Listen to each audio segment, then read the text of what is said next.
नरसिंह घोटाले को लेकर कांग्रेस सरकार को घेर रही है। कांग्रेस विधायक जयवर्धन सिंह ने सदन के सामने कई घोटाले के कई दस्तावेज सदन में रखे। उन्होंने कहा कि ध्यान आकर्षण पर चर्चा हुई है।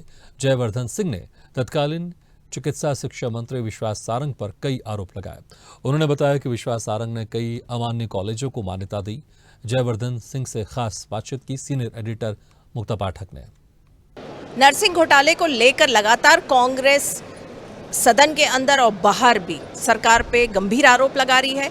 मेरे साथ जयवर्धन सिंह जी मौजूद हैं, जिनके पास उन्होंने काफ़ी सारे सबूत जो है, काफ़ी सारी जानकारी, काफ़ी सारे पत्र सदन को दिखाया। चलिए उनसे इस विषय पे पूछते हैं। सर, आपने बहुत सारी गंभीर आरोप लगाए हैं, इनफैक्ट पूर्व मंत्री पे लगाए हैं, काफ़ी सारे आपके पास दस्तावेज भी हैं, थोड़ा बताइए।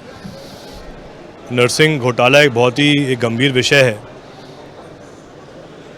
हमने तो कल भी कहा था कि कहीं ना कहीं नरसिंह घोटाला व्यापम पार्ट 2 है।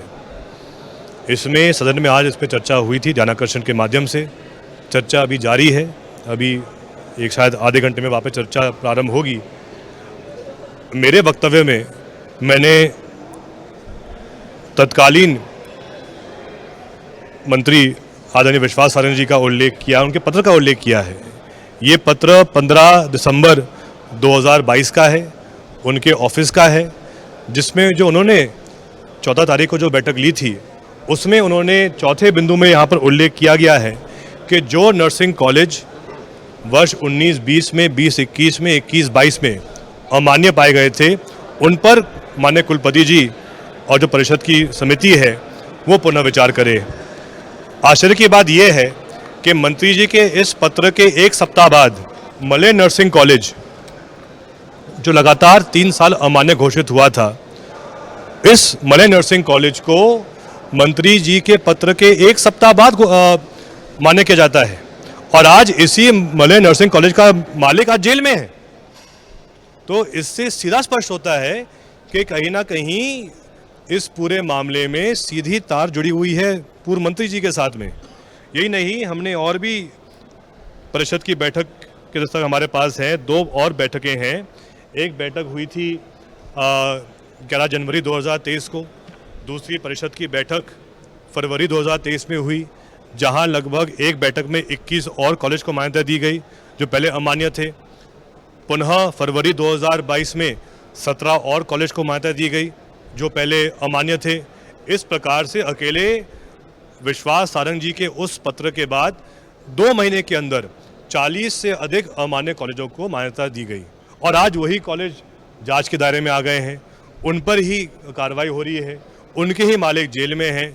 तो हम यही हमारा प्रश्न है कि जब रिश्वत देने वाले जेल चले गए, लेकिन जो रिश्वत लेने वाले हैं वो आज भी क्यों फ्री हैं? आपका सीधा सीधा आरोप किस पर है? मैंने स्पष्ट इसमें कह दिया है कि जब मंत्री जी का ही पत्र हमारे पास है, जब वो स्वयं कह रहे हैं कुलपति जी को कि जो अमान्य कॉलेज थे पिछले 3 वर्ष के, उन पर पुनर्विचार करो, उनको संबद्धता जारी करो, और वही हुआ उसके बाद, और वही दोषी पाए गए। तो हम सीधे इसमें यही कहना चाहते हैं, कहीं ना कहीं मंत्री जी की भूमिका पर भी जांच होनी चाहिए।